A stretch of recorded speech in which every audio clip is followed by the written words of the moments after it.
इस फिल्म की शुरुआत में हम एक खूबसूरत आइलैंड को देखते हैं जिसके आसपास बहुत सारे रेयर समुद्री जीव रहते हैं। इसके बाद हम समुद्र में बसे बिकनी बॉटम नाम के एक टाउन को देखते हैं जहाँ पर बहुत सारे समुद्री जीव रह रहे होते हैं। यहाँ पर हम स्पंज बॉब को देखते हैं जो कि सो रहा होता है। तभी उसका दोस्त गैरी जो कि एक स्नेल होता है वो अपने चिपचिपी लिक्विड से स्पंज को जगा देता है। जिसके बाद में स्पंज अपने पड़ोसी पैट्रिक जो कि एक स्टार फेस होता है उसे गुड मॉर्निंग बोलता है, लेकिन उसकी आवाज से स्पीडबर्ड नाम का ऑक्टोपस परेशान हो रहा होता है। वो स्पंज पर आकर के चिल्लाता है, लेकिन स्पंज उसे भी गुड मॉर्निंग बोलता है और अपने फ्रेंड गैरी को लेकर के मॉर्निंग वॉक पर चला जाता है। जिसके बाद में स्पंज अपने सारे जरूरी काम निपटा करके गैरी को घर छोड़ करके अपने काम पर चला जाता है और वो एक रेस्टोरेंट में काम करता है जहाँ का मालिक एक क्रैबी होता है और उस रेस्टोरेंट की सबसे फेमस डिश क्रैबी बर्गर्स होते हैं जिसकी खुशबू से पूरे बिकनी बॉटम की भीड़ खींची चली जाती है और मिनटों में ही रेस्टोरेंट पूरी तरह से भर जाता है। अब स्पंज बड़ी ही फुर्ती से सारे कस्टमर्स को बर्गर सर्व करता है। इसके बाद हम ग्रीन प्लांटेन फिश को देखते हैं जो कि क्रैबी रेस्टोरेंट की जासूसी कर रहा होता है,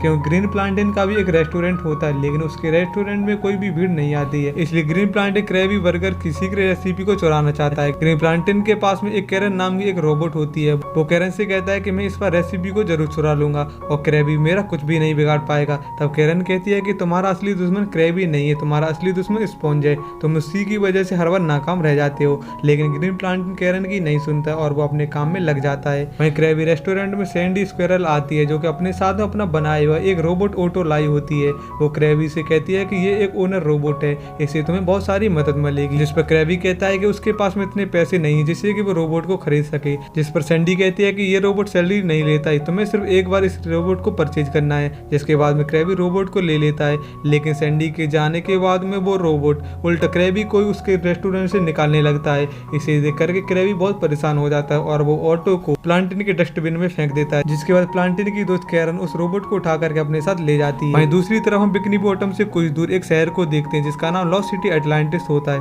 और वहाँ का राजा किंग पोसाइडन होता है और उसका एक चमचा चांसलर होता है। तभी राजा चांसलर से कहता है कि देखो मेरी उम्र 3000 साल हो गई है लेकिन मेरे चेहरे पर अब तक एक भी झुर्री नहीं आई है। तब चांसलर राजा से कहता है कि आप हमेशा ही अपनी खूबसूरती को लेकर बहुत बिजी रहते हैं जिसकी वजह से हमारे राज्य की जनता बहुत ही ज्यादा परेशान हो रही है। लेकिन राजा उसकी बात नहीं सुनता है क्योंकि राजा बहुत ही ज्यादा घमंडी होता है, अपनी खूबसूरती का दीवाना होता है। तभी पोसाइडन शीशे में अपने चेहरे को देखता है और उसके चेहरे पर एक झुर्री आ गई होती है जिसे देख करके पोसाइडन परेशान हो जाता है। तब पोसाइडन चांसलर से एक स्नेल को मंगवाता है और उसके जेल को अपने चेहरे पर लगाने लगता है। तभी उस स्नेल का जेल खत्म हो जाता है जिससे पोसाइडन और गुस्सा होता है और वो चांसलर से दूसरा स्नेल लाने को कहता है। तब चांसलर बताता है कि हमारे राज्य की सारे स्नेल खत्म हो चुके हैं, अब हमारे पास में एक भी स्नेल नहीं है। ये सुनकर के राजा और भी गुस्से में आ जाता है और वो चांसलर से कहता है कि तुम पूरे समुद्र में घोषणा करवा दो कि जो भी राजा के लिए स्नेल लेकर के आएगा राजा उसे बहुत सारा धन देगा। जिसके बाद चांसलर हर जगह इस खबर को फैलवा देता है। वहीं स्पंज रेस्टोरेंट का काम खत्म करके घर जाने वाला होता है। तभी ग्रीन प्लांटेन एक डब्बे में छिप करके रेस्टोरेंट के अंदर आ जाता है। अब स्पंज अपने घर के लिए निकल जाता है। तब ग्रीन प्लांटेन अपने एक डिवाइस की मदद से क्रैबी बर्गर की सारी रेसिपी को कॉपी कर लेता है।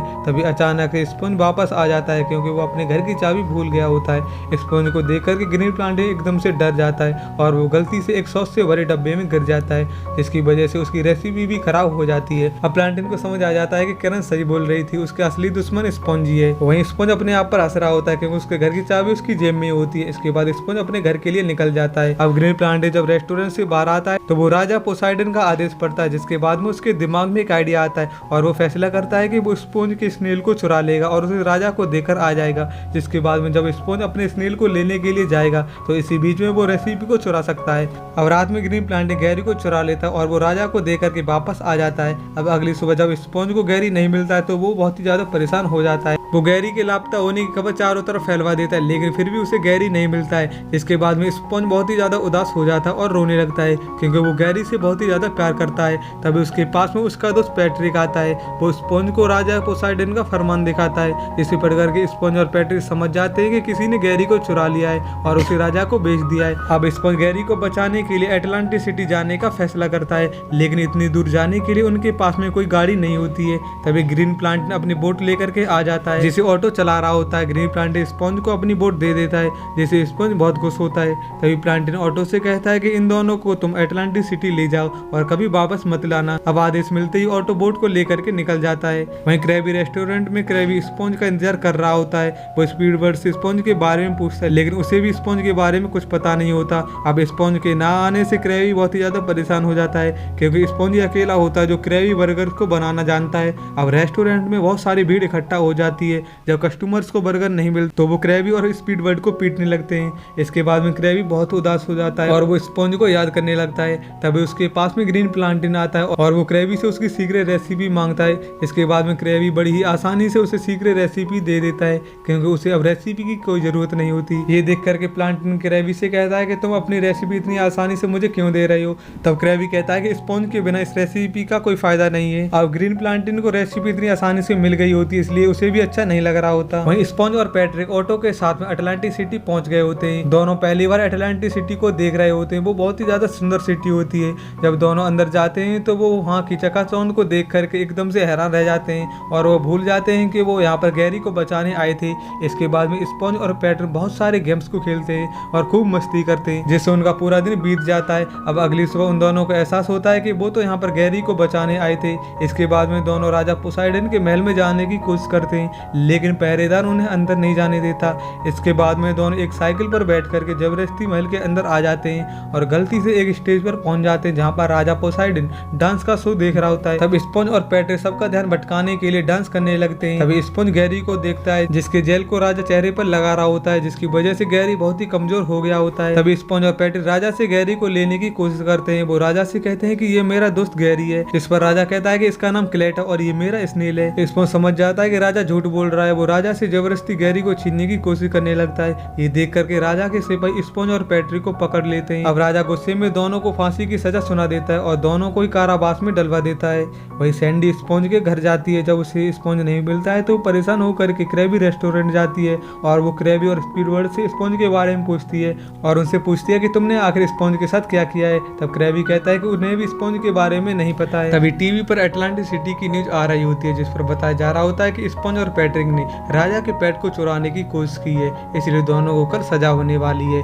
ये देख करके सैंडी, क्रैबी और स्पीडबर्ड स्पॉन्ज की मदद के लिए अटलांटिस जाने का फैसला करते हैं। तभी वहाँ पर प्लांटिन भी आ जाता है और वो भी उनके साथ जाना चाहता है। उसे अपनी गलती का एहसास हो गया होता है। तब सभी सैंडी की गाड़ी में बैठ करके अटलांटिस के लिए निकल जाते हैं और अगली सुबह तक अटलांटिस पहुंच जाते हैं, जहाँ पर स्पॉन्ज और पैट्रिक को अदालत में सजा होने वाली होती है। तभी सैंडी सभी के साथ में अदालत में आ जाती है।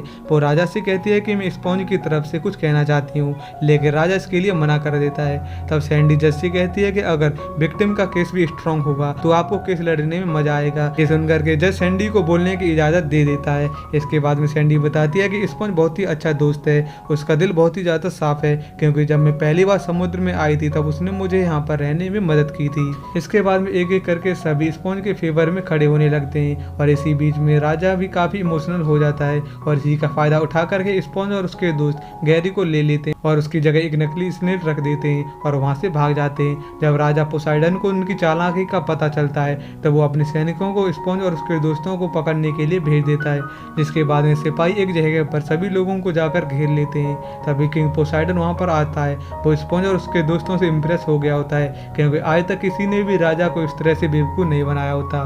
तब राजा पोसाइडन खुश होकर के कहता है कि मैं तुम सबको आजाद कर दूंगा, लेकिन मेरी एक शर्त है, तुम्हें गैरी को मुझे देना होगा। ये सुनकर के स्पॉन्ज भड़क जाता है और वो पोसाइडन से कहता है कि गैरी मेरा दोस्त है और मैं इससे बहुत प्यार करता हूँ और मैं उसे छोड़ नहीं सकता। स्पॉन्ज पोसाइडन से कहता है कि अगर तुम्हारा भी कोई दोस्त होता तो तुम्हें दोस्तों की वैल्यू समझ आती।